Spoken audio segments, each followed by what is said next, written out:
วัสดีครับผมชื่อนายชาญเลิศชื่อนายก็ผมจันทวงศ์ผมชื่อนายวัฒนโชคใจศิษย์ที่ปรึกษาชื่อครูธีรศักดิ์แก้วพิมพ์โต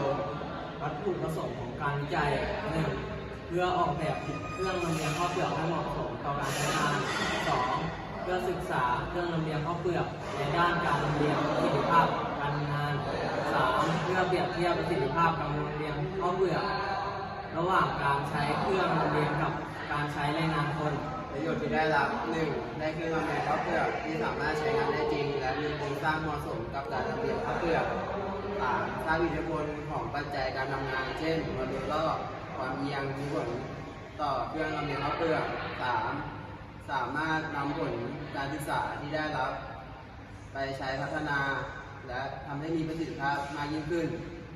ที่การใช้งาน 1. เสียบปลั๊ก 2. นำกระสอบมาคลุม 3. เปิดสวิตช์